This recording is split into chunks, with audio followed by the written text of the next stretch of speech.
ਦਾ ਸਿਲਸਿਲਾ ਸ਼ੁਰੂ ਕਰਦੇ ਹਾਂ। ਕਹਿੰਦੇ ਚੀਨ ਦੇ ਮੁਕਾਬਲੇ ਇੰਡੀਅਨ ਵਾਇਰਸ ਵੱਧ ਖਤਰਨਾਕ, ਨੇਪਾਲ ਦੇ PM ਦਾ ਭਾਰਤ ਖਿਲਾਫ ਵਿਵਾਦਿਤ ਬਿਆਨ। देखो ये चीज जी है ना वो वाकया कोरोना के दौर दे विच बड़ी खतरनाक हुई पई है कि चीन ने एक ते बड़ा मैं कहूँगा कि इंडिया नूं ना ड्रैगन ने घेरा पाया होया। देखो कितनियां घटनावां होईयां, आपां बार-बार जिक्र कीतियां ने वो सारियां घटनावां अड-अड प्रोग्रामां दे विच कि चाइना ने किस तरह एक गेम खेडी है और इंडिया नूं लगातार प्रैशराइज कर रहा है। और हुण उन्होंने सीधा मोर्चा खोल दिता। तुसीं US के खिलाफ भी देखिया होना, तो सीधा काउंटर कर रहे US। वो कहते भज लो, जे तुसीं करोगे तो असीं भी तुहाडे ते उहो जिहियां ही पाबंदियां लावांगे, असीं भी हिसाब किताब वैसा ही रखांगे। जिद्दां हवाई उन्हां दी कंपनी है, तुहानूं पता ही है ना, ਉਹਦਾ एक विवाद है पर ਉਹਦੇ ਵਿੱਚ कुछ सैमीकंडक्टर वगैरह जो है ਉਹਦਾ कुछ ਉਹਨਾਂ ਦਾ ਜਿਹੜਾ इंस्ट्रूमेंट यूज ਹੁੰਦੇ ਆ ਵਿੱਚ ਉਹ ਇੱਧਰੋਂ ਵੀ ਜਾਂਦਾ ਸਾ ਜੋ ਸਮਾਨ। ਉਹ ਕਹਿੰਦੇ ਕਿ ਵੈਸੀ ਉਹ ਨੀਤੀ ਅਸੀਂ ਤੁਹਾਡੇ ਲਈ ਕੱਢ ਦਿਆਂਗੇ, ਕੋਈ ਗੱਲ ਨਹੀਂ, ਆ ਜਾਓ। ਤਾਂ ਇੰਡੀਆ ਨੇ ਕਿਹਾ ਸੀਗਾ ਕੰਪਨੀਆਂ ਨੂੰ ਕਿ ਆ ਜਾਓ, ਜਿੱਦਾਂ ਓਪੋ ਵਗੈਰਾ ਇੰਟਰਸਟ ਸੀਗੀਆਂ ਉਹ ਕੰਪਨੀਆਂ। ਮੇਰੇ ਖਿਆਲ ਦੇ ਨਾਲ ਐਪਲ ਨੇ ਵੀ ਆਖਿਆ ਸੀਗਾ ਕਿ 20% मैन्युफैक्चरिंग ਅਸੀਂ ਇੱਥੇ ਕਰਾਂਗੇ ਇੰਡੀਆ 'ਚ। ਤਾਂ ਚਾਈਨਾ ਕਹਿੰਦਾ ਕਿ ਇੰਡੀਆ ਸੁਪਨੇ ਲੈਣੇ ਬੰਦ ਕਰ ਦੇਵੇ ਕਿ ਉਹ ਚਾਈਨਾ ਦਾ ਇੱਕ ਬਦਲ ਬਣ ਸਕਦਾ। ਤਾਂ ਚਾਈਨਾ ਖੁੱਲ੍ਹੇ ਰੂਪ ਦੇ ਵਿੱਚ ਅਮਰੀਕਾ ਨੂੰ ਵੀ ਕਾਊਂਟਰ ਕਰ ਰਿਹਾ ਔਰ ਇੰਡੀਆ ਨੂੰ ਤੇ ਉਹ ਕਾਫੀ ਜ਼ਿਆਦਾ ਪ੍ਰੈਸ਼ਰਾਈਜ਼ ਕਰਦਾ ਪਿਆ। ਤਾਂ ਇੱਕ ਉਹਦਾ ਜਿੱਦਾਂ ਕਹਿ ਲਓ ਕਿ ਇਸ ਵੇਲੇ ਟੂਲ ਹੈ ਉਹ ਹੈ ਨੇਪਾਲ। ਨੇਪਾਲ ਕੀ ਆ ਕਿ ਉੱਥੇ ਪਹਿਲਾਂ ਸੀ ਕਾਮਰੇਡਾਂ ਦੀਆਂ ਇੰਡੀਆ ਵਾਂਗੂ 2-3 ਪਾਰਟੀਆਂ, ਥੋੜੀ ਜਿਹੀ ਗੱਲ ਲੰਬੀ ਹੋ ਜਾਣੀ ਆ पर इनफॉर्मेटिव है, गां तुहाडे काम आऊगी। 2-3 कामरेडां ਦੀਆਂ पार्टियां सी, चाइना ने ही एका करा के उन्हां दी सरकार बनवाई पिछली दफा। ਜਦੋਂ सरकार बन गई उस तो बाद फिर उन्हां च रफड़ पै गया सी। चाइना ने फिर उन्हां दी सुलह सफाई कराई है आ थोड़ा समा पहला ही। कामरेडां दा तुहानूं पता ही है बखेड़ा पै जांदा है कई बार। तां कह सकदे कि प्रो चाइना सरकार है, तो बहुत ज्यादा प्रो है। ऐसा नहीं है कि वो माड़ा मोटा काम चलदा। तुहानूं याद होना ਇਹ ਸਾਰਾ ਕੁਝ ਹੋਇਆ ਸੀਗਾ 2015 ਤੋਂ ਸਟਾਰਟ। ਕਿਉਂਕਿ ਉਦੋਂ ਇੰਡੀਆ ਨੇ ਉਹਨਾਂ ਦੀ ਜਿਹੜੀ ਸਪਲਾਈ ਲਾਈਨ ਵਾਲੀ ਸੜਕ ਸੀ ਉਹ ਬੰਦ ਕਰ ਦਿੱਤੀ ਸੀ। ਚੇਤਾ ਨਾ ਤੁਹਾਨੂੰ ਕਿ ਉਹਨਾਂ ਨੂੰ ਸਿਲੰਡਰ ਤੱਕ ਮਿਲਣੇ ਬੰਦ ਹੋ ਗਏ ਸੀ। ਉਸ ਵੇਲੇ ਚਾਈਨਾ ਨੇ ਬਹੁਤ ਜ਼ਿਆਦਾ ਹੈਲਪ ਕੀਤੀ ਸੀ ਉਹਨਾਂ ਦੀ, ਕਿਉਂਕਿ ਉਹ ਇੱਕ ਤਰ੍ਹਾਂ ਕਹਿ ਲਓ ਕਿ ਸਾਰੇ ਪਾਸਿਓਂ ਮੈਦਾਨੀ ਏਰੀਏ ਨਾਲ ਹੀ ਘਿਰੀ ਹੈ, ਜਾਂ ਜਿਹੜੀ ਧਰਤੀ ਹੈ ਪਹਾੜਾਂ ਨਾਲ ਘਿਰੀ ਹੈ। ਉਹਦੇ ਨਾਲ ਸਮੁੰਦਰ ਨਹੀਂ ਲੱਗਦਾ ਨੇਪਾਲ ਦੇ ਨਾਲ ਜੀ, ਬਿਲਕੁਲ ਲੌਕ ਦੇਸ਼ ਹੈ ਜਿੱਦਾਂ ਕਹਿ ਲਈਏ ਸਾਰੇ ਪਾਸਿਓਂ। ਤਾਂ ਇਹਨਾਂ ਨੇ ਉਹ ਜਦੋਂ ਸੜਕ ਬੰਦ ਕੀਤੀ ਸੀਗੀ ਉਦੋਂ ਹੀ ਬੜਾ ਵੱਡਾ ਇੱਕ ਪ੍ਰੋਟੈਸਟ ਵੇਖਣ ਨੂੰ ਮਿਲਿਆ ਸੀ। ਇੰਡੀਆ ਦੇ ਖਿਲਾਫ ਬਹੁਤ ਗੁੱਸਾ ਸੀਗਾ ਜਨਤਾ ਦਾ। ਫਿਰ ਇਸ ਤੋਂ ਇਲਾਵਾ ਇੱਕ ਕਾਰਟੂਨ ਛਾਪ ਦਿੱਤਾ ਸੀ ਇਹਨਾਂ ਨੇ। ਨੇਪਾਲ 'ਚ ਕੋਈ ਨਾ ਕੁਦਰਤੀ ਵਿਪਤਾ ਆਈ ਸੀ, ਪਤਾ ਨਹੀਂ, ਮੇਰੇ ਖਿਆਲ ਦੇ ਨਾਲ ਉਦੋਂ ਭੁਚਾਲ ਆਇਆ ਸੀ ਜਾਂ ਕੋਈ ਹੜ੍ਹ ਆਇਆ ਸੀਗਾ। ਤਾਂ ਉਸ ਸਮੇਂ ਇੰਡੀਆ ਨੇ ਹੈਲਪ ਕਰੀ ਸੀਗੀ ਜਦੋਂ RSS ਵਾਲਿਆਂ ਦੀਆਂ ਵੀ ਤਸਵੀਰਾਂ ਵਾਇਰਲ ਹੋਈਆਂ ਸੀ। ਤਾਂ ਉਸ ਸਮੇਂ ਇੱਕ ਕਾਰਟੂਨ ਬਣਾਇਆ ਗਿਆ ਸੀ ਔਰ ਬਕਾਇਦਾ ਅਖਬਾਰਾਂ 'ਚ ਛਪਾਇਆ ਗਿਆ ਸੀਗਾ ਕਿ ਭਾਰਤ ਦੀ ਗੋਦ ਦੇ ਵਿੱਚ ਇੱਕ ਬੱਚਾ ਖੇਡ ਰਿਹਾ। ਤਾਂ ਬੱਚਾ ਸੀ ਨੇਪਾਲ। ਉਹਨੇ ਵੀ ਬਹੁਤ ਬਲਦੀ ਤੇ ਤੇਲ ਪਾਇਆ ਸੀ। ਚਲੋ ਕਹਾਣੀ ਚੱਲਦੀ ਅੱਗੇ ਚੱਲੀ ਆ। ਹੁਣ ਰੌਲਾ ਪੈ ਗਿਆ ਕੁਛ ਡਿਸਪਿਊਟਡ ਏਰੀਏ ਨੂੰ ਲੈ ਕੇ। ਉਹਨਾਂ ਨੇ ਨਕਸ਼ਾ ਬਣਾ ਦਿੱਤਾ ਆਪਣਾ ਓਫੀਸ਼ੀਅਲ ਨਕਸ਼ਾ ਜਾਰੀ ਕਰ ਦਿੱਤਾ। ਉਹਦੇ ਵਿੱਚ ਇੰਡੀਆ ਦਾ ਜਿਹੜਾ ਇਲਾਕਾ, ਮਤਲਬ ਕਿ ਜੋ ਇੰਡੀਆ ਦੇ ਮੁਤਹਿਦ ਆ, ਇੰਡੀਆ ਦੇ ਅਧੀਨ ਆ, ਉਹ ਇਲਾਕਾ ਵੀ ਉਹਨਾਂ ਨੇ ਆਪਣੇ ਜਿਹੜਾ ਨਵਾਂ ਨਕਸ਼ਾ ਉਹਦੇ ਵਿੱਚ ਵਿਖਾਇਆ। ਹੁਣ ਜਦੋਂ ਨਵਾਂ ਨਕਸ਼ਾ ਗੂਗਲ ਨੂੰ ਵੀ ਸਿਆਪਾ ਪਊਗਾ, ਇੰਡੀਆ 'ਚ ਹੋਰ ਨਕਸ਼ਾ ਦਿਖਾਉਣਗੇ ਤੇ ਨੇਪਾਲ 'ਚ ਹੋਰ ਨਕਸ਼ਾ ਹੋਰ ਵਿਖਾਉਣਗੇ। ਉਹਦਾ ਕੀ ਚੱਕਰ ਆ, ਉਹ ਵੀ ਇੱਕ ਇਤਿਹਾਸਕ ਰੌਲਾ ਹੈ ਹੁਣ ਬਹੁਤ ਤਗੜਾ। ਕਿਉਂਕਿ ਕਿਸੇ ਸਮੇਂ ਜਦੋਂ ਸਿੱਖ ਅੰਪਾਇਰ ਸੀਗਾ, ਤੁਹਾਨੂੰ ਯਾਦ ਆ, ਵੈਸੇ ਹਿਸਟਰੀ ਵਾਲੇ ਬੰਦਿਆਂ ਨੂੰ ਤੇ ਖਾਸ ਤੌਰ ਤੇ ਪਤਾ ਹੋਣਾ ਕਿ ਜਦੋਂ ਉੱਥੇ ਸਾਰਾ ਕੁਛ ਠੀਕ ਠਾਕ ਚੱਲ ਰਿਹਾ ਸੀਗਾ ਨਾਰਥਰਨ ਏਰੀਆ ਦੇ ਵਿੱਚ, ਕੁਛ ਰਾਜਪੂਤ ਸੀਗੇ, ਕੁਛ ਸਿੱਖ ਅੰਪਾਇਰ ਦੇ ਜਿਹੜੇ ਬਹੁਤ ਤਕੜੇ ਥੰਮ ਸੀਗੇ, ਉਹਨਾਂ ਨੇ ਅੰਗਰੇਜ਼ਾਂ ਨੂੰ ਰੋਕਿਆ ਹੋਇਆ ਸੀ। ਚਲੋ ਰਾਜਪੂਤ ਬਾਅਦ ਦੇ ਵਿੱਚ ਦੱਬ ਗਏ। ਤਾਂ ਹੈਸਟਿੰਗ ਸੀਗਾ ਜਿਹੜਾ ਉਸ ਸਮੇਂ ਗਵਰਨਰ ਜਨਰਲ, ਤਾਂ ਉਹਨੇ ਤਿੱਬਤ ਵੱਲ ਨਿਗਾਹ ਮਾਰੀ ਕਿ ਯਾਰ ਇੱਧਰ ਨੂੰ ਵਪਾਰ ਖੋਲ੍ਹਣਾ ਚਾਹੀਦਾ। ਤਾਂ ਉਸ ਸਮੇਂ ਉੱਤੇ ਸਿੱਖ ਬੈਠੇ ਸੀ, ਉਹ ਲੰਘਣ ਨਹੀਂ ਸੀ ਦਿੰਦੇ। ਤਾਂ ਦੂਸਰੇ ਪਾਸੇ ਕੌਣ ਸਨ? ਗੋਰਖੇ, ਇਹਨਾਂ ਦਾ ਕਿੰਗਡਮ ਸੀਗਾ ਉਸ ਸਮੇਂ। ਜੇ ਤੁਸੀਂ 1810-12 ਏਰੀਆ ਦਾ ਦੇਖੋਗੇ, ਉਹ ਜਿਹੜਾ ਔਰਾ ਉਸ ਸਮੇਂ ਇਹਨਾਂ ਦਾ ਗੋਰਖਾ ਕਿੰਗਡਮ ਸੀਗਾ। ਉਸ ਵੇਲੇ ਹੈਸਟਿੰਗ ਨੇ ਇੱਕ ਚਾਲ ਖੇਡੀ ਅਵਧ ਦੇ ਨਾਲ, ਜਿਹੜਾ ਤਰਾਈ ਦਾ ਇਲਾਕਾ ਸੀਗਾ ਉਹਨੂੰ ਡਿਸਪਿਊਟਡ ਬਣਾਇਆ। ਉਸ ਬਾਰਡਰ ਦਾ ਰੌਲਾ ਪਾ ਕੇ ਜੰਗ ਹੋਇਆ, ਐਂਗਲੋ ਨੇਪਾਲ ਜੰਗ, ਸਾਰਿਆਂ ਨੂੰ ਪਤਾ ਹੀ ਆ। ਤਾਂ ਉਹ ਜੰਗ ਹੋਇਆ, ਉਸ ਤੋਂ ਬਾਅਦ ਸੰਗੋਲੀ ਦੀ ਇੱਕ ਸੰਧੀ ਹੋਈ ਸੀਗੀ। ਉਸ ਤੋਂ ਬਾਅਦ ਇਹ ਇੰਡੀਆ ਨੇਪਾਲ ਜਿਹੜਾ ਉਹ ਬਾਰਡਰ ਡੀਮਾਰਕ ਹੋਇਆ ਵਾ। ਤਾਂ ਇਹ ਇਤਿਹਾਸ ਦਾ ਇੱਕ ਸੰਖੇਪ ਪੱਖ ਹੈ, ਸੰਖੇਪ ਪਹਿਲੂ ਆ ਕਿ ਉਹ ਡੀਮਾਰਕਿੰਗ ਉਸ ਤੋਂ ਬਾਅਦ ਹੋਈ ਹੈ। ਸਿੰਗੌਲੀ ਪਿੰਡ ਬਿਹਾਰ ਦੇ ਵਿੱਚ ਆ ਹੋਣਾ, ਸੰਧੀ ਉੱਥੇ ਹੋਏ ਸੀ। ਵੈਸੇ ਤੇ ਉਹ ਜੰਗ ਜਿਹੜਾ ਸੀਗਾ 1814 ਚ ਮੇਰੇ ਖਿਆਲ ਦੇ ਨਾਲ ਸ਼ੁਰੂ ਹੋ ਕੇ 1815 ਚ ਮੁੱਕ ਗਿਆ ਸੀ, ਪਰ ਜੇ ਕਹੀਏ ਕਿ ਆਫੀਸ਼ੀਅਲੀ ਅੰਤ ਉਹਦਾ 1816 ਦੇ ਵਿੱਚ ਹੋਇਆ ਸੀਗਾ। ਸੰਧੀ ਜਿਹੜੀ ਆ, ਟ੍ਰੀਟੀ ਜਿਹੜੀ ਆ, ਉਹ 1816 ਚ ਹੋਈ। ਤਾਂ ਉਸ ਤੋਂ ਬਾਅਦ ਡੀਮਾਰਕਿੰਗ ਹੋਈ। ਤੁਹਾਨੂੰ ਇੱਕ ਮੈਂ ਦਿਲਚਸਪ ਗੱਲ ਦੱਸਾਂ ਕਿ ਇਹਨਾਂ ਗੋਰਖਿਆਂ ਦਾ ਜਿਹੜਾ ਰਾਜ ਸੀਗਾ ਨਾ, ਸਿੱਖ ਰਾਜ ਦੇ ਨਾਲ ਅਲੱਗ ਰਹੇਗਾ। ਆ ਜਿਹੜਾ ਕਾਂਗੜਾ ਹੈ ਨਾ ਹਿਮਾਚਲ ਦਾ, ਇੱਥੋਂ ਤੱਕ ਆਉਂਦਾ ਕਿ ਇਸ ਕਿਲੇ ਤੱਕ, ਮਤਲਬ ਕਿ ਇੱਕ ਪਾਸੇ ਸਤਲੁਜ ਤੇ ਸਤਲੁਜ ਤੋਂ ਲੈ ਕੇ ਤੀਸਤਾ ਨਦੀ ਤੱਕ ਗੋਰਖਿਆਂ ਦਾ ਰਾਜ ਸੀ। ਉਸ ਤੋਂ ਬਾਅਦ ਫਿਰ ਅੰਗਰੇਜ਼ਾਂ ਨੇ ਮਤਲਬ ਕਿ ਝਪੱਟਾ ਮਾਰ ਲਿਆ, ਜਿਹੜੀ ਕਹਾਣੀ ਹੈ। ਸੋ ਕਹਾਣੀ ਇੱਥੋਂ ਫਿਰ ਅੱਗੇ ਵੱਧਦੀ ਹੈ। ਤਾਂ ਹੁਣ ਹੋਇਆ ਕੀ ਆ ਕਿ ਇਹਨਾਂ ਨੇ ਇੱਕ ਸੜਕ ਬਣਾਈ ਸੀਗੀ ਇੰਡੀਆ ਵਾਲਿਆਂ ਨੇ। ਉਹ ਜਿਹੜੀ ਸੜਕ ਆ ਉਹ ਹੈਗੀ ਆ ਮਤਲਬ ਕਿ ਜਿੱਦਾਂ ਕੈਲਾਸ਼ ਮਾਨਸਰੋਵਰ ਨੂੰ ਜਾਂਦੀ ਹੈ ਜਿਹੜੀ ਸੜਕ, ਉਹਨੂੰ ਦੁਬਾਰਾ ਬਣਾਇਆ। ਲਿਪੂ ਲੇਕ ਇੱਕ ਪਾਸ ਇੱਕ ਦਰਾ, ਉੱਥੇ 80 ਕੁ ਕਿਲੋਮੀਟਰ ਦੀ ਇਹਨਾਂ ਨੇ ਕੀਤੀ ਆ, ਉੱਥੇ ਮਤਲਬ ਕਿ ਸੜਕ ਬਣਾਈ ਆ। ਉਹ ਜਿਹੜਾ ਸੜਕ ਵਾਲਾ ਪੰਗਾ ਉਹ ਇੰਨਾ ਜ਼ਿਆਦਾ ਮੱਧ ਗਿਆ ਕਿ ਉਹਨਾਂ ਨੇ ਕਾਲਾ ਪਾਣੀ, ਫਿਰ ਲਿੰਪੀਆ ਤੋਂ ਰਾਹ ਜਿਹੜਾ, ਉਹਨਾਂ ਸਾਰੇ ਏਰੀਆ ਨੂੰ ਲੈ ਕੇ ਇਹ ਵਿਵਾਦ ਖੜਾ ਕਰ ਦਿੱਤਾ। ਮੈਂ ਕਿਹਾ ਇਹ ਸਾਰੇ ਸਾਡੇ ਏਰੀਆ ਦੇ ਵਿੱਚ ਆ, ਸਾਰੇ ਹੀ ਸਾਡਾ ਇਲਾਕਾ ਆ, ਇੰਡੀਆ ਨੇ ਮੱਲਿਆ ਹੋਇਆ, ਅਸੀਂ ਨਵਾਂ ਨਕਸ਼ਾ ਜਾਰੀ ਕਰਦੇ ਹਾਂ। ਨਵਾਂ ਨਕਸ਼ਾ ਜਾਰੀ ਕਰ ਦਿੱਤਾ। ਹੁਣ ਇਹ ਡਿਸਪਿਊਟ ਕਿੱਥੇ ਆ? ਡਿਸਪਿਊਟ ਇਸ ਗੱਲ ਨੂੰ ਲੈ ਕੇ ਆ ਕਿ ਜਿਹੜੀ ਸੰਧੀ ਹੋਈ, ਸੰਧੀ ਦੇ ਮੁਤਾਬਕ ਮਤਲਬ ਕਿ ਮਹਾਂਕਾਲੀ ਨਦੀ ਹੈ ਜਿਹੜੀ, ਉੱਥੋਂ ਇਹ ਸ਼ੁਰੂ ਗਿਣਦੇ ਆ ਕਿ ਉਹ ਬਾਰਡਰ ਆ, ਇੱਕ ਟਰਾਈ ਜੰਕਸ਼ਨ ਬਣ ਜਾਂਦਾ ਉੱਤਰਾਖੰਡ ਦੇ ਉੱਤੇ ਜਾ ਕੇ, ਮਤਲਬ ਕਿ ਇੱਕ ਪਾਸੇ ਚਾਈਨਾ ਦਾ ਬਾਰਡਰ ਆ, ਦੂਸਰੇ ਪਾਸੇ ਨੇਪਾਲ ਵਾਲਿਆਂ ਦਾ, ਤੀਸਰੇ ਪਾਸੇ ਇੰਡੀਆ ਵਾਲਿਆਂ ਦਾ। ਹੁਣ ਰੱਟਾ ਕੀ ਆ? ਇਹ ਕਹਿੰਦੇ ਆ ਕਿ ਜਿਹੜੀ ਮਹਾਂਕਾਲੀ ਨਦੀ ਆ, ਨੇਪਾਲ ਵਾਲੇ ਕਹਿੰਦੇ ਕਿ ਇਹ ਨਿਕਲਦੀ ਹੈ ਲਿੰਪੀਆ ਤੁਰਾ ਤੋਂ, ਮਤਲਬ ਕਿ ਜਿਹੜਾ ਟਰਾਈ ਜੰਕਸ਼ਨ ਆ ਉਹਦੇ ਉਤਲੇ ਪਾਸੇ ਤੋਂ, ਮਤਲਬ ਕਿ ਕਾਲਾ ਪਾਣੀ ਤੇ ਜਿਹੜਾ ਲਿਪੂ ਲੇਕ ਹੈਗਾ ਨਾ, ਮੈਂ ਪਾਸ ਦੱਸਿਆ ਤੁਹਾਨੂੰ, ਕਿ ਉਹਦੇ ਉੱਤੋਂ ਆਉਂਦੀ ਹੈ। ਤਾਂ ਸਾਰਾ 400 ਸਕੁਅਰ ਕਿਲੋਮੀਟਰ ਦਾ ਏਰੀਆ ਜਿਹੜਾ ਉਹ ਨੇਪਾਲ ਦਾ। ਇੰਡੀਆ ਕਲੇਮ ਇਹ ਕਰਦਾ ਕਿ ਨਹੀਂ, ਇਹਦੀ ਜਿਹੜੀ ਇੱਕ ਹੋਰ ਮਤਲਬ ਕਿ ਨਿਕਲਦੀ ਹੈ ਸ਼ਾਖਾ ਲਿਪੂ ਲੇਕ ਤੋਂ ਥੱਲੇ ਨੂੰ ਇੰਡੀਆ ਨੂੰ ਡਿੱਗਦੀ ਹੈ। ਅਸਲ ਦੇ ਵਿੱਚ ਇਹਨੂੰ ਇੱਥੋਂ ਮੰਨਿਆ ਜਾਂਦਾ ਕਿ ਸਟਾਰਟਿੰਗ ਪੁਆਇੰਟ ਇਹ ਆ, ਤਾਂ ਉਹ ਜਿਹੜਾ ਏਰੀਆ ਉਹ ਸਾਡਾ।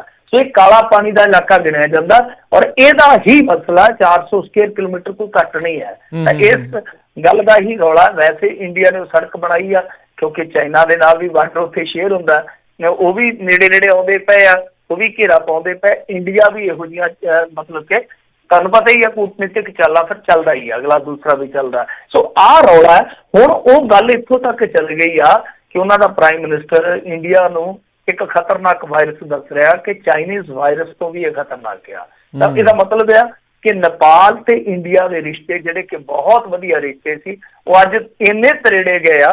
ਤੇ ਜਿਵੇਂ ਕਿਸੇ ਸਮੇਂ ਇਹਨਾਂ ਨੇ ਕਾਰਟੂਨ ਬਣਾਇਆ ਸੀ ਬੱਚੇ ਵਾਲਾ, ਤਾਂ ਹੁਣ ਉਹ ਛੋਟਾ ਬੱਚਾ ਜਾਣ ਕੇ ਅੱਖ ਨਾ ਦਿਖਾਣਾ ਰੇ ਵਾਲੀ ਗੱਲ ਹੈ ਜਿਹੜੀ, ਕਿ ਹੁਣ ਉਹ ਅੱਖਾਂ ਵਿਖਾ ਰਿਹਾ ਤੇ ਮੋਦੀ ਜੀ ਨੂੰ ਮਜ਼ਾਕ ਹੋ ਰਿਹਾ ਕਿ ਇਹ ਵੀ ਦਿਨ ਆਉਣੇ ਸੀ ਕਿ ਇੱਕ ਜਵਾਕ 56 ਇੰਚ ਸੀਨੇ ਤੇ ਠੁੰਗੇ ਮਾਰਨ ਡਿਆ ਆ ਕੇ।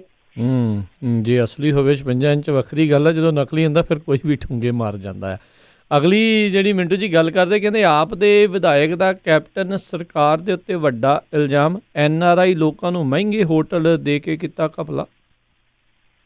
ਦੇਖੋ ਇਹ ਜਿਹੜਾ ਮਸਲਾ ਉਹੀ ਆ ਜਿਹਦੇ ਤੇ ਆਪਾਂ ਗੱਲ ਕੀਤੀ ਅਕਸਰ ਕਿ NRIs ਆਉਣਗੇ ਇੱਥੇ ਤੇ ਉਹਨਾਂ ਨੂੰ ਠਹਿਰਾਉਣ ਵਾਸਤੇ ਇਹਨਾਂ ਨੇ ਪ੍ਰਬੰਧ ਕੀਤੇ ਆ ਕਿ ਜੇ ਕੋਈ ਤੁਸੀਂ ਆਪਣੇ ਤੌਰ ਤੇ ਹੋਟਲ ਚੁਣਨਾ ਚਾਹੁੰਦੇ ਹੋ ਤਾਂ ਤੁਸੀਂ ਉੱਥੇ ਠਹਿਰ ਸਕਦੇ ਹੋ, ਮਤਲਬ ਕਿ ਜੋ ਵੀ ਤੁਹਾਡਾ ਕੁਆਰੰਟੀਨ ਪੀਰੀਅਡ ਵਾ, ਤੇ ਉਹਦੇ ਲਈ ਤੁਹਾਨੂੰ ਆਪਣੇ ਜੇਬ ਦੇ ਵਿੱਚੋਂ ਪੇ ਕਰਨਾ ਪਊਗਾ। ਹੁਣ ਇਹ ਕਹਿੰਦੇ ਆ ਮਤਲਬ ਕਿ ਆਮ ਆਦਮੀ ਪਾਰਟੀ ਵਾਲੇ ਕਿ ਬਠਿੰਡੇ ਦੇ ਵਿੱਚ ਜਿਹੜੇ NRIs ਆ ਰਹੇ ਆ, ਕੁਛ ਇਹਨਾਂ ਨੇ ਗਿਣਤੀ ਵੀ ਦੱਸੀ ਆ ਮੇਰੇ ਖਿਆਲ ਦੇ ਨਾਲ 500 ਦੇ ਕਰੀਬ, ਉਹ ਕਹਿੰਦੇ ਆ ਕਿ ਜਿਹੜੇ ਉਹ ਆ ਰਹੇ ਆ ਉਹ ਹੁਣ ਇਸ ਵੇਲੇ ਲੁੱਟ ਦਾ ਸ਼ਿਕਾਰ ਹੋ ਰਹੇ ਆ। ਕਿਉਂਕਿ ਜੋ ਹੋਟਲ ਆਮ ਰੇਟਾਂ ਤੇ ਕਮਰੇ ਮੁਹੱਈਆ ਕਰਵਾਉਂਦੇ ਸਨ, ਉਹ ਇਸ ਵੇਲੇ ਜਦੋਂ ਉਹਨਾਂ ਦੇ ਕੰਮਕਾਰ ਠੱਪ ਪਏ ਵਾ ਤਾਂ ਉਹ ਤੋਂ ਵੱਧ ਮਤਲਬ ਕਿ ਮਾਰਕੀਟ ਦੇ ਰੇਟ ਤੋਂ ਵੀ ਵੱਧ ਉਹਨਾਂ ਤੋਂ ਵਸੂਲ ਕਰਨਗੇ। ਤਾਂ ਇਹ ਦੇਖੋ ਮਸਲਾ ਹੁਣ ਵਿਚਾਰਨ ਵਾਲਾ ਕਿ ਠੀਕ ਆ ਸਿਆਸੀ ਇਲਜ਼ਾਮ ਤਰਾਸ਼ੀ, ਆਪਾਂ ਕੋਈ ਵਨ ਸਾਈਡਡ ਹੋ ਕੇ ਨਹੀਂ ਕਹਿ ਸਕਦੇ ਕਿ ਹਾਂ ਉਹ ਸੱਚ ਬੋਲ ਰਿਹਾ ਜਾਂ ਉਹ ਝੂਠੇ ਆ।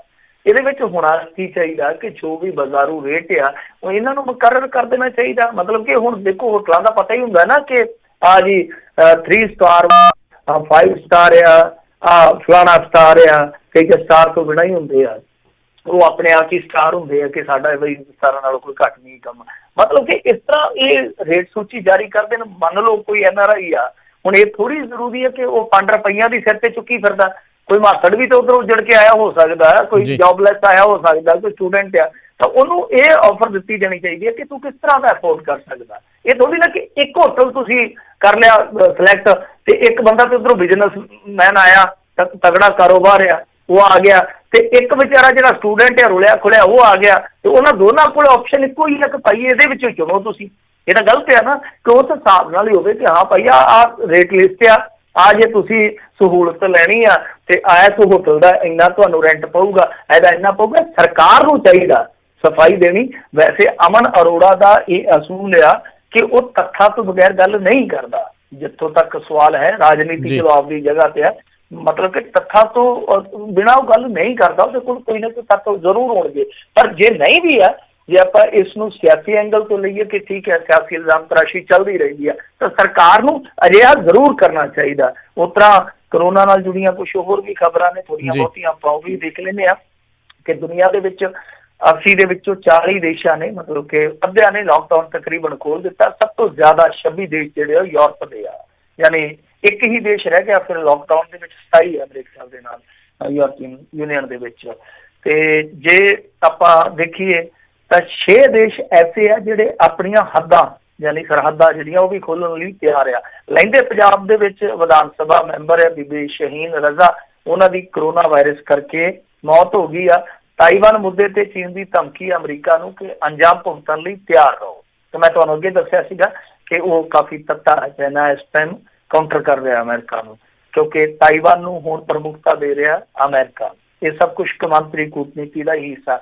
ਨਿਊਜ਼ ਵੀਕ ਦੇ ਮੁਤਾਬਕ ਇਹ ਖਬਰ ਜਿਹੜੀ ਨਿਕਲ ਕੇ ਆਈ ਆ ਕਿ ਚੀਨ ਦੇ ਨੈਸ਼ਨਲ ਹੈਲਥ ਕਮਿਸ਼ਨ ਦੇ ਸੁਪਰਵਾਈਜ਼ਰ ਲਿਊ ਡੈਨ ਫੈਂਗ ਨੇ ਦੱਸਿਆ, ਇਹਨਾਂ ਦੇ ਨਾਂ ਤੁਹਾਨੂੰ ਪਤਾ ਹੀ ਚੀਨੀਆਂ ਦੇ ਕਿਹੋ ਜਿਹੇ ਹੁੰਦੇ ਆ, ਡੈਨ ਫੈਂਗ ਨੇ ਮੰਨਿਆ ਦੱਸਿਆ ਜਾਂ ਉਹ ਕਹਿੰਦੇ ਆ ਕਿ ਚੀਨੀ ਸਰਕਾਰ ਨੇ 3 ਜਨਵਰੀ ਨੂੰ ਅਣਅਧਿਕਾਰਤ ਪ੍ਰਯੋਗਸ਼ਾਲਾ ਵਿੱਚ ਕਰੋਨਾ ਵਾਇਰਸ ਦੇ ਨਮੂਨਿਆਂ ਦਾ ਨਵੇੜਾ ਕਰਨ ਦਾ ਆਦੇਸ਼ ਦਿੱਤਾ ਸੀ, ਮਤਲਬ ਕਿ ਨਸ਼ਟ ਕਰਵਾਏ ਸਨ।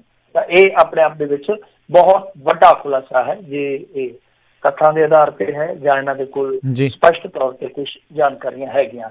ਇਧਰ ਇੰਡੀਆ ਦੀ ਗੱਲ ਕਰੀਏ, 25 ਮਈ ਤੋਂ ਜਿਹੜੀਆਂ ਡੋਮੈਸਟਿਕ ਉਡਾਨਾਂ ਨੇ, ਫਲਾਈਟਾਂ ਨੇ, ਉਹ ਸ਼ੁਰੂ ਹੋਣ ਜਾ ਰਹੀਆਂ। ਇਹ ਗੱਲ ਜਿਹੜੀ ਆ ਹਵਾਈ ਮੰਤਰਾਲੇ ਦੇ ਜਿਹੜੇ ਮੰਤਰੀ ਆ ਹਰਦੀਪ ਪੁਰੀ, ਉਹਨਾਂ ਨੇ ਇਹ ਜਾਣਕਾਰੀ ਦਿੱਤੀ ਆ, ਸ਼ਹਿਰੀ ਤੇ ਹਵਾਬਾਜ਼ੀ ਮੰਤਰੀ ਜਿਹੜੇ ਹਰਦੀਪ ਪੁਰੀ, ਕਿ ਸਾਰੇ ਏਅਰਪੋਰਟਾਂ ਨੂੰ ਅਸੀਂ ਸੂਚਿਤ ਕਰ ਦਿੱਤਾ ਕਿ 25 ਮਈ ਤੋਂ ਫਲਾਈਟਾਂ ਸ਼ੁਰੂ ਹੋਣਗੀਆਂ। ਦੇਖੋ ਆਪਾਂ ਪੱਕਾ ਤੇ ਨਹੀਂ ਕਹਿ ਸਕਦੇ ਕਿ ਕੌਮਾਂਤਰੀ ਫਲਾਈਟਾਂ ਇਸ ਵੇਲੇ ਸ਼ੁਰੂ ਹੋ ਜਾਣਗੀਆਂ, ਪਰ ਲੱਗਦਾ ਇਹੋ ਆ ਕਿ ਜੇ ਸਭ ਕੁਝ ਇਸੇ ਤਰ੍ਹਾਂ ਹੀ ਚੱਲਦਾ ਰਿਹਾ ਜਿਸ ਤਰ੍ਹਾਂ ਖੁੱਲ੍ਹਦਾ ਪਿਆ ਤੇ ਹੋਰ ਮਹੀਨਾ ਖੰਡ ਆ, ਮੈਨੂੰ ਲੱਗਦਾ ਕੌਮਾਂਤਰੀ ਉਡਾਨਾਂ ਵੀ ਜਿਹੜੀਆਂ ਸ਼ੁਰੂ ਹੋ ਜਾਣਗੀਆਂ, ਕਿਉਂਕਿ ਦਬਾਅ ਬਣੇਗਾ ਏਅਰਲਾਈਨਸ ਦਾ ਕਿ ਭਾਈ ਸਾਨੂੰ ਵੀ ਕੰਮ ਕਰਨ ਦਾ ਤੁਸੀਂ ਮੌਕਾ ਦਿਓ।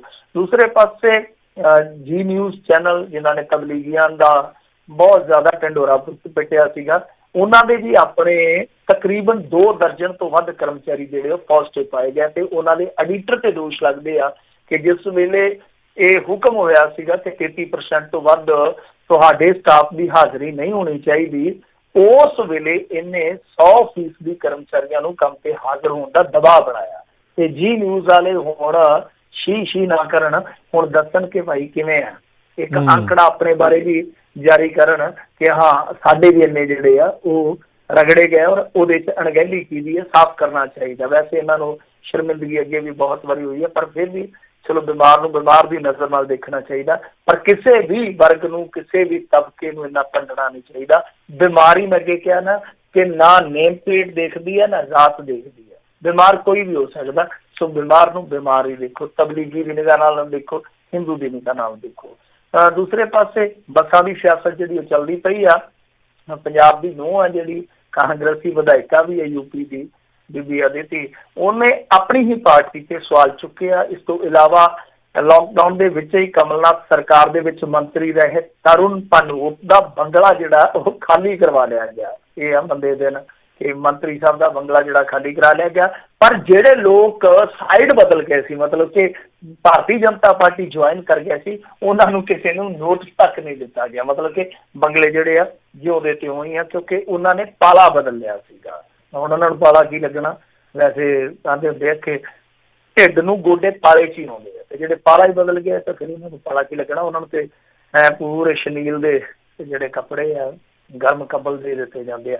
ਕਰੋਨਾ ਦੇ ਕਰਕੇ ਵਿਦੇਸ਼ੀ ਜਿਹੜੇ ਨਿਵੇਸ਼ਕ ਸੀਗੇ, ਜਿਹੜੇ ਫੋਰਨ ਦੇ ਇਨਵੈਸਟਰ ਸੀਗੇ, ਉਹਨਾਂ ਨੇ ਹੁਣ ਤੱਕ 16 ਅਰਬ ਡਾਲਰ ਦੀ ਪੂੰਜੀ ਜਿਹੜੀ ਆ ਉਹ ਕੱਢ ਲਈ ਹੈ ਇੰਡੀਆ 'ਚੋਂ। ਬਹੁਤ ਵੱਡਾ ਅੰਕੜਾ ਹੈ।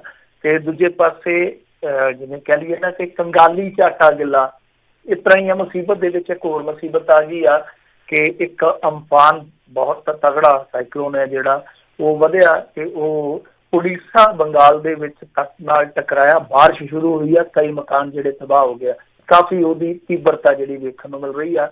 ਇੱਧਰ ਕਿੰਗਸ 11 ਦਾ ਕੋਈ ਸਾਬਕਾ ਕ੍ਰਿਕਟਰ ਆ ਰਜਿੰਦਰ ਢਿੱਲੋਂ, ਰਾਜਸਥਾਨ ਦਾ ਰਹਿਣ ਵਾਲਾ, ਉਹ ਕਾਫੀ ਸੇਵਾ ਕਰ ਰਿਹਾ, ਉਹਦੀਆਂ ਅੱਜ ਕਾਫੀ ਤਸਵੀਰਾਂ ਲੱਗੀਆਂ।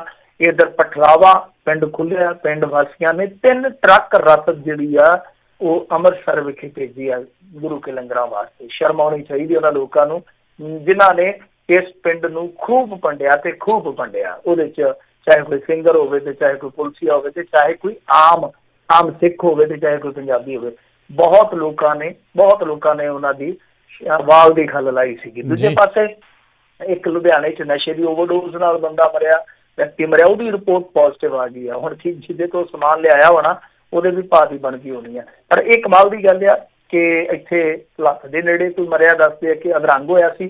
ਜਦ ਉਹਨੂੰ ਟੈਸਟ ਕੀਤਾ ਗਿਆ ਤਾਂ ਉਹਨੂੰ ਵੀ ਪੋਜ਼ਿਟਿਵ ਮੰਨਿਆ ਗਿਆ।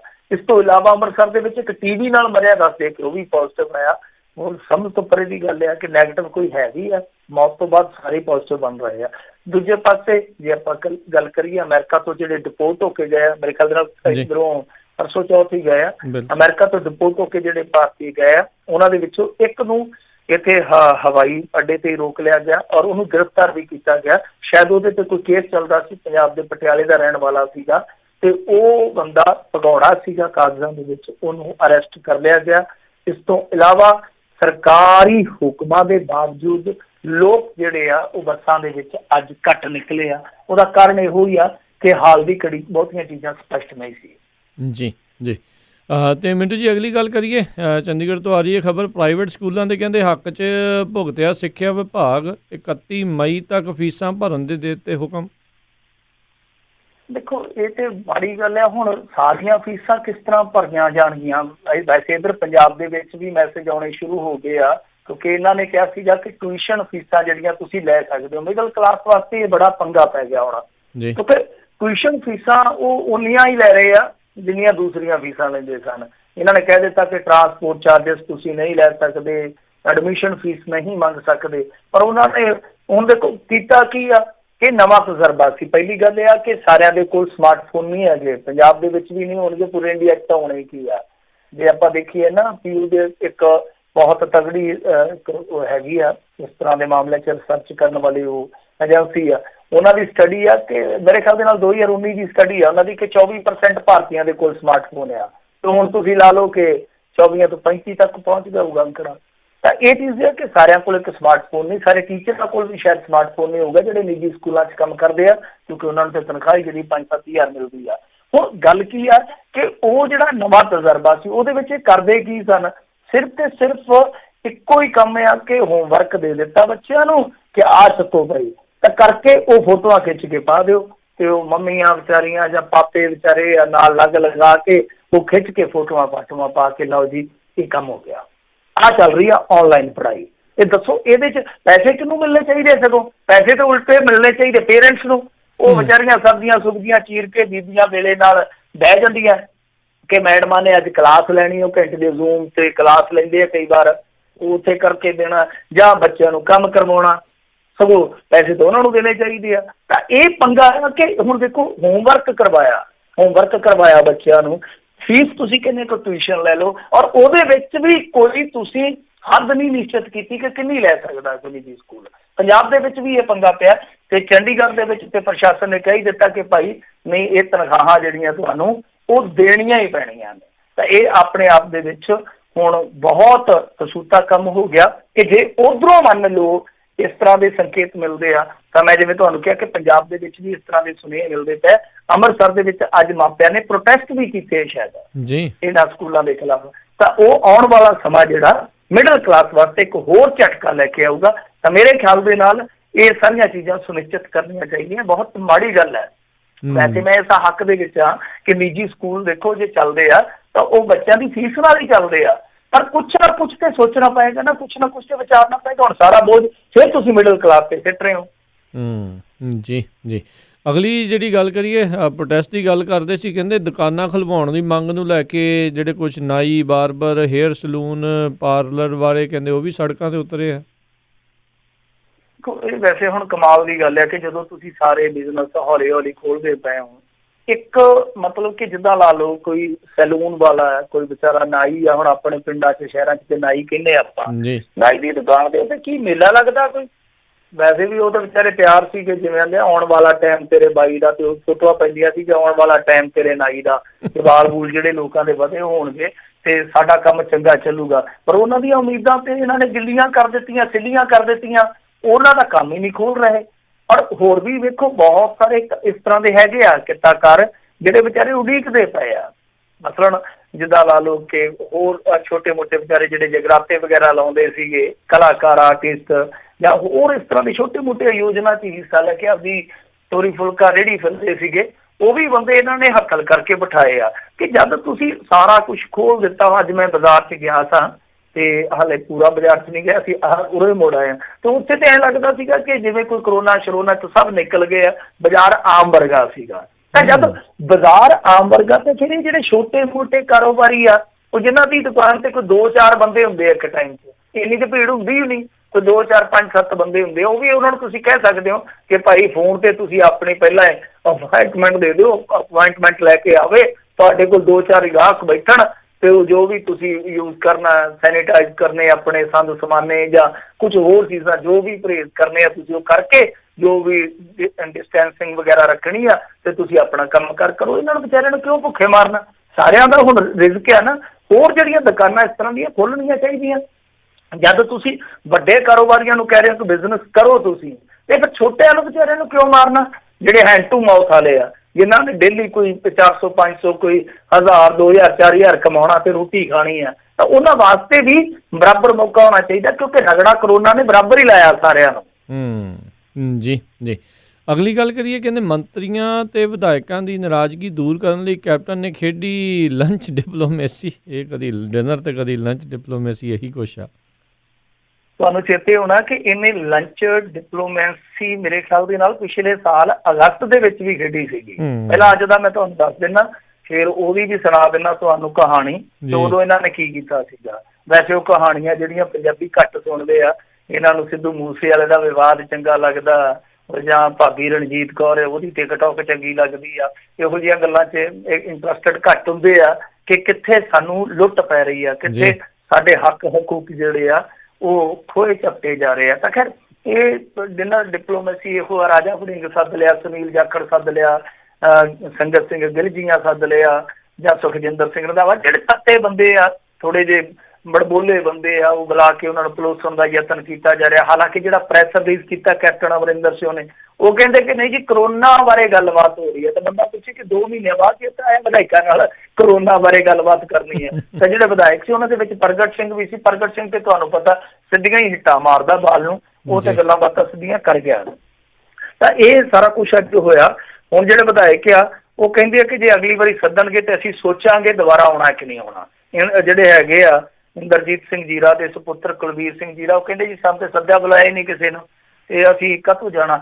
ਸੋ ਇਹ ਮਾਹੌਲ ਹੈ ਇਸ ਵੇਲੇ ਕਾਂਗਰਸ ਦੇ ਵਿੱਚ ਕਿ ਵਿਧਾਇਕ ਜਿਹੜੇ ਆ ਉਹ ਆ ਕੇ ਗਏ, ਕਹਿੰਦੇ ਕਿ ਬਾਅਦ 'ਚ ਵੀ ਸੱਦਣਗੇ, ਅਸੀਂ ਆਵਾਂਗੇ ਜ਼ਰੂਰ, ਪਰ ਜੇ ਮੰਨ ਲਓ ਚੀਫ ਸੈਕਟਰੀ ਵਾਲੇ ਮਾਮਲੇ 'ਚ ਕੋਈ ਗੱਲਬਾਤ ਕਰਨੀ, ਕੋਈ ਮੀਟਿੰਗ ਕਰਨੀ ਹੈ, ਤੇ ਜੇ ਸਾਨੂੰ ਸੱਦਿਆ ਜਾਊਗਾ ਤਾਂ ਅਸੀਂ ਸੋਚਾਂਗੇ, ਵਿਚਾਰਾਂਗੇ। ਹਾਲੇ ਵੀ ਗੇਮ ਜਿਹੜੀ ਆ ਕੈਪਟਨ ਅਮਰਿੰਦਰ ਸਿੰਘ ਦੇ ਪਾਲੇ ਦੇ ਵਿੱਚ ਹੀ ਆ, ਕਿਉਂਕਿ ਕਰਨ ਅਵਤਾਰ ਸਿੰਘ ਨੂੰ ਕਦੇ ਵੀ ਛੱਡਣਗੇ ਨਹੀਂ। ਜੇ ਦੂਰ ਦੀਆਂ ਅੰਗੜੀਆਂ ਸੰਗੜੀਆਂ ਤੁਸੀਂ ਵੇਖੋਗੇ ਤਾਂ ਉਹ ਵੀ ਰਾਜ ਘਰਾਣੇ 'ਚ ਆ, ਮਤਲਬ ਕਿ ਇਹਨਾਂ ਦਾ ਨੇੜੂ ਆ, ਆਹੀ ਰੌਲਾ। ਤੇ ਜਦੋਂ ਇਸ ਤਰ੍ਹਾਂ ਮਾਹੌਲ ਹੁੰਦੇ ਫਿਰ ਕਾਰੋਬਾਰ ਵੀ ਇੱਕ ਦੂਜੇ ਦੇ ਸਾਂਝੀ ਹੁੰਦੇ ਆ। ਤਾਂ ਹੀ ਸੁਪਰਸੀਡ ਕਰਕੇ ਕਰਨ ਅਵਤਾਰ ਸਿੰਘ ਜੀ ਨੂੰ ਇੱਥੋਂ ਤੱਕ ਪਹੁੰਚਾਇਆ ਗਿਆ ਸੀ। ਤਾਂ ਇਹਦਾ ਮਤਲਬ ਹੈ ਕਿ ਕੈਪਟਨ ਅਮਰਿੰਦਰ ਸਿੰਘ ਇੱਕ ਪਾਸੇ ਇਹਨਾਂ ਨੂੰ ਵੀ ਪਲੋਸੀ ਜਾ ਰਿਹਾ, ਤਾਂ ਦੂਸਰੇ ਪਾਸੇ ਕਰਨ ਅਵਤਾਰ ਸਿੰਘ ਜੀ ਨੂੰ ਵੀ ਕਹਿ ਰਹੇ ਆ ਕਿ ਕੋਈ ਗੱਲ ਨਹੀਂ, ਆਪਾਂ ਤੁਹਾਡੇ ਨਾਲ ਆ। ਤਾਂ ਹੁਣ ਰਹੀ ਗੱਲ ਜਿੱਦਾਂ ਲਾ ਲਓ ਕਿ ਡਿਨਰ ਪਾਰਟੀ ਦੀ ਜਾਂ ਲੰਚ ਡਿਪਲੋਮੈਸੀ ਦੀ,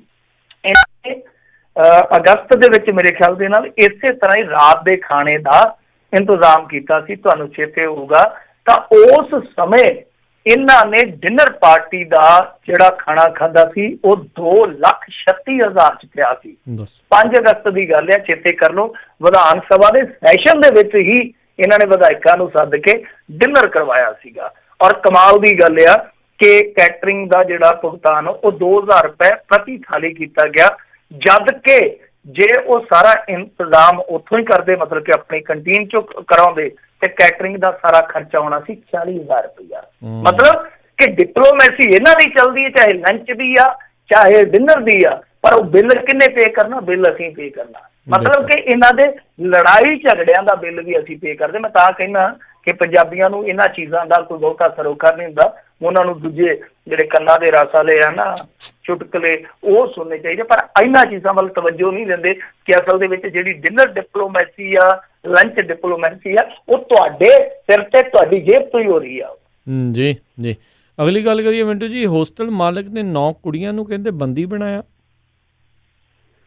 ਦੇਖੋ ਜੀ, ਇਹ ਮਾਮਲਾ ਹੈਗਾ ਅੰਮ੍ਰਿਤਸਰ ਦਾ। ਅੰਮ੍ਰਿਤਸਰ ਦੇ ਵਿੱਚ ਕਿਸੇ ਬਦਤਮੀਜ਼ ਆਦਮੀ ਨੇ ਕਰਤੂਤ ਕੀਤੀ ਆ, ਬਹੁਤ ਸ਼ਰਮਿੰਦਗੀ ਵਾਲੀ ਗੱਲ ਹੈ, ਕਿਉਂਕਿ ਪੰਜਾਬੀਆਂ ਨੇ ਤਾਂ ਦਿਲ ਖੋਲ ਕੇ ਮਦਦ ਕੀਤੀ। ਜੇ ਆਪਾਂ ਵੇਖੀਏ, ਚੰਦ ਪੰਜਾਬੀ ਹੀ ਐਸੇ ਟੱਕਰੇ ਆ ਜਿਨ੍ਹਾਂ ਨੇ ਬਦਨਾਮੀ ਖੱਟੀ ਆ, ਤੇ ਇਹਨੇ ਬਦਨਾਮੀ ਖੱਟੀ ਆ।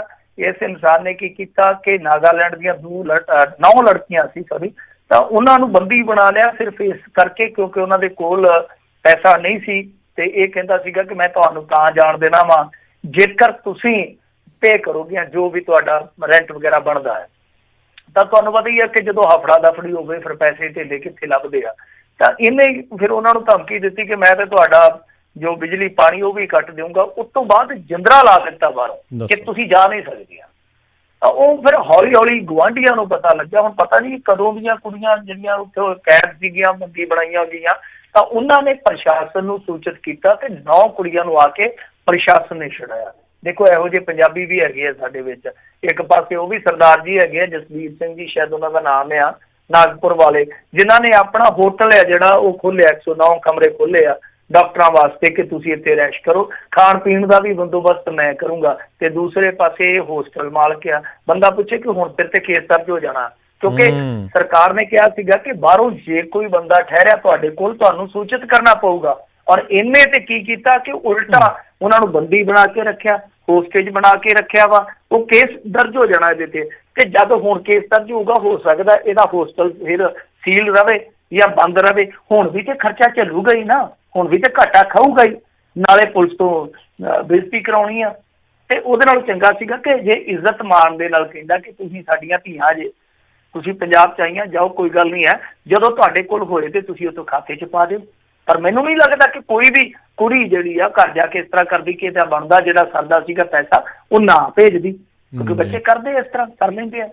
ਔਰ ਨਾ ਵੀ ਘੱਲਦੀਆਂ ਤੇ ਕਿੱਡੀ ਕੁ ਗੱਲ ਆ। ਇੰਨਾ ਹੀ ਸਮਝ ਲੈਂਦਾ ਕਿ ਕਰੋਨਾ ਦੇ ਵਿੱਚ ਭਾਈ ਇਹਨਾਂ ਕੋ ਮੈਂ ਦਾਨ ਤੁਹਾਨੂੰ ਕਰ ਦਿੱਤਾ, ਕੀ ਫਰਕ ਪੈਂਦਾ ਸੀਗਾ। ਪਰ ਇਹ ਗੱਲਾਂ ਹੁਣ ਆਪਣੇ ਕਹਿਣ ਦੀਆਂ, ਉਹਨੇ ਪਤਾ ਨਹੀਂ ਕਿਸ ਐਂਗਲ ਤੋਂ ਸੋਚਿਆ, ਪਰ ਜਿਸ ਐਂਗਲ ਤੋਂ ਸੋਚਿਆ ਬੜਾ ਗਲਤ ਸੋਚਿਆ। ਤੇ ਹੁਣ ਅਗਲਾ ਕੰਮ ਹੈ ਜਿਹੜਾ ਪ੍ਰਸ਼ਾਸਨ ਸੋਚਦਾ ਪਿਆ ਕਿ ਕੀ ਕਰਨਾ ਇਹਦੇ ਨਾਲ।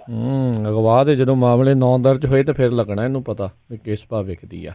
ਜੀ, ਅਗਲੀ ਜਿਹੜੀ ਮਿੰਟੂ ਜੀ ਗੱਲ ਕਰਦੇ, ਕਹਿੰਦੇ ਆਪ ਦੇ ਵਿਧਾਇਕ ਸਨਮਾਨ ਕਰਵਾ ਕੇ ਕਸੂਤੇ ਫਸੇ। ਪਹਿਲਾਂ ਸਨਮਾਨ ਕਰਾ ਲਿਆ, ਉਹ ਨੁਕਸਾਨ ਕਰਾਉਣਗੇ ਮੈਨੂੰ ਲੱਗਦਾ। ਕਿਉਂਕਿ ਚੱਕਰ ਇਹ ਪਿਆ ਆ ਕਿ ਜਿਸ ਦਿਨ ਸੀਗਾ ਨਾ ਆਖਰੀ ਦਿਨ ਕਰਫਿਊ ਦਾ, ਉਦਣ ਇਹ ਕੋਟਕਪੂਰੇ ਦੇ ਵਿੱਚ ਗਏ, ਉੱਥੇ ਇੱਕ ਧਾਰਮਿਕ ਸਮਾਗਮ ਦੇ ਵਿੱਚ ਇਹਨਾਂ ਨੇ ਸ਼ਿਰਕਤ ਕੀਤੀ ਆ। ਤੇ ਸ਼ਿਰਕਤ ਕਰਾ ਕੇ ਫਿਰ ਉਸ ਤੋਂ ਬਾਅਦ ਸਨਮਾਨਿਤ ਕਰਦੀਆਂ ਹੁੰਦੀਆਂ ਜਿੱਦਾਂ ਕਮੇਟੀਆਂ, ਉਹਨਾਂ ਨੇ ਸਨਮਾਨਿਤ ਕਰ ਦਿੱਤਾ ਇਹਨਾਂ ਨੂੰ। ਉਹ ਫੋਟੋਆਂ ਜਿਹੜੀਆਂ ਫਿਰ ਵਾਇਰਲ ਹੋ ਗਈਆਂ, ਅਖਬਾਰਾਂ 'ਚ ਛਪ ਗਈਆਂ ਹੁਣ। ਤੇ ਉੱਥੋਂ ਦਾ ਜਿਹੜਾ ਲੋਕਲ ਪ੍ਰਸ਼ਾਸਨ ਹੈਗਾ ਕੋਟਕਪੂਰੇ ਦਾ, ਉਹ ਕਹਿੰਦੇ ਕਿ ਵੀ ਅਸੀਂ ਮਾਮਲਾ ਜਿਹੜਾ ਹੁਣ ਪੜਤਾਲ ਦੇ ਪਏ ਆ ਤੇ ਜਲਦੀ ਕਾਰਵਾਈ ਫਿਰ ਅਸੀਂ ਕਰ ਦੇਵਾਂਗੇ। ਜਦ ਕਿ ਜਿਹੜੇ ਆਮ ਆਦਮੀ ਪਾਰਟੀ ਵਾਲੇ ਆ, ਜਿਨ੍ਹਾਂ ਦੇ ਵਿੱਚੋਂ ਕੁਲਤਾਰ ਸਿੰਘ ਸੰਧਵਾ, ਜਿਹੜੇ ਕਈ ਵਾਰ ਕਹਿ ਦਿੰਦੇ ਆ ਆਈ ਐਮ ਦਾ ਗਵਰਨਮੈਂਟ, ਉਹ ਫਿਰ ਬਲਾਸਪੁਰੀਆ, ਮਨਜੀਤ ਸਿੰਘ, ਫਿਰ ਇਸ ਤੋਂ ਇਲਾਵਾ ਕੁਲਵੰਤ ਸਿੰਘ ਪੰਡੂਰੀ, ਇਹ ਸਾਰੇ ਜਾਨੀ ਹੈਗੇ ਸੀਗੇ ਆਮ ਆਦਮੀ ਪਾਰਟੀ ਦੇ ਵਿਧਾਇਕ। ਤੇ ਇਹ ਹੁਣ ਕਹਿੰਦੇ ਕਿ ਅਸੀਂ ਤਾਂ ਉੱਥੇ ਮੀਟਿੰਗ ਕਰਨ ਆਏ ਸੀਗੇ, ਮਤਲਬ ਕਿ ਦੂਜੇ ਪਾਸੇ ਹੋ ਗਏ ਕਿ ਇਹ ਮੀਟਿੰਗ ਸੀਗੀ ਜੀ ਸਾਡੀ, ਕੋਈ ਆਪਣੀ ਆਪਸ ਦੇ ਵਿੱਚ ਕੋਈ ਬੈਠਕ ਕਰਨੀ ਸੀਗੀ ਤਾਂ ਇਕੱਠੇ ਹੋਏ ਸਾਂ। ਤੇ ਸਾਰਿਆਂ ਨੂੰ ਪਤਾ ਲੱਗਾ ਕਿ ਲੰਗਰ ਦੀ ਸਮਾਪਤੀ ਦਾ ਭੋਗ ਆ ਤੇ ਚਲੋ ਉੱਥੇ ਵੀ ਚਲੇ ਗਏ, ਅਸੀਂ ਇਕੱਠੇ ਸਾਂ। ਪਰ ਹੁਣ ਇਹਨਾਂ ਨੂੰ ਸ਼ਾਇਦ ਇਸ ਗੱਲ ਦਾ ਨਹੀਂ ਪਤਾ ਕਿ ਇਸ ਦੌਰ ਦੇ ਵਿੱਚ ਇਹਨਾਂ ਨੇ ਬਹੁਤ ਸਾਰੀਆਂ ਗਤੀਵਿਧੀਆਂ, ਚਾਹੇ ਉਹ ਸਿਆਸੀ ਹੋਣ, ਚਾਹੇ ਧਾਰਮਿਕ ਹੋਣ, ਚਾਹੇ ਸੱਭਿਆਚਾਰਕ ਹੋਣ, ਬੈਨ ਕੀਤੀਆਂ ਸਨ। ਈਵਨ ਦੋ ਕਿ ਤੁਸੀਂ ਦੇਖੋ ਕਿ ਕਰਫਿਊ ਪੰਜਾਬ 'ਚ ਖਤਮ ਹੋ ਗਿਆ, ਲੋਕਡਾਊਨ ਰਹਿ ਗਿਆ ਇਕੱਲਾ। ਲੋਕਡਾਊਨ ਦੇ ਵਿੱਚ ਵੀ ਇਹ ਸਾਰੇ ਆਯੋਜਨ ਤੁਸੀਂ ਨਹੀਂ ਕਰ ਸਕਦੇ। ਹਾਂ, ਖੇਡ ਗਤੀਵਿਧੀਆਂ ਨੂੰ ਉਹਨਾਂ ਨੇ ਇਜਾਜ਼ਤ ਜ਼ਰੂਰ ਦਿੱਤੀ ਆ, ਪਰ ਇਹਨਾਂ ਗਤੀਵਿਧੀਆਂ ਨੂੰ ਇਜਾਜ਼ਤ ਨਹੀਂ ਹੈ, ਹੁਣ ਵੀ ਨਹੀਂ ਹੈ, ਹੁਣ ਵੀ ਨਹੀਂ ਕਰ ਸਕਦੇ।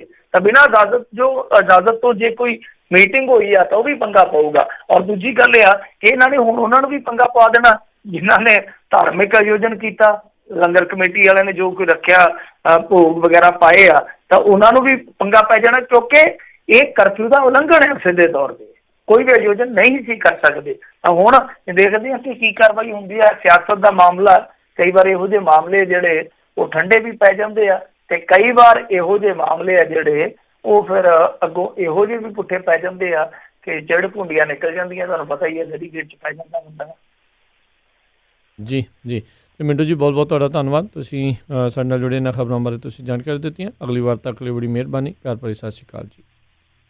ਸਤਿ ਸ੍ਰੀ ਅਕਾਲ ਜੀ। ਤੇ ਸਰੋਤਿਓ, ਇੱਥੇ ਸਾਡਾ ਅੱਜ ਦਾ ਪ੍ਰੋਗਰਾਮ ਸਮਾਪਤ ਹੈ। ਮਿਲਦੇ ਹਾਂ ਅਗਲੀ ਵਾਰ ਤੱਕ ਲਈ। ਮੇਰੇ ਵੱਲੋਂ ਵੀ ਸਭ ਨੂੰ ਪਿਆਰ ਭਰੀ ਸਤਿ ਸ਼੍ਰੀ ਅਕਾਲ। ਸੁਣਦੇ ਰਹੋ ਪੰਜਾਬੀ ਰੇਡੀਓ USA।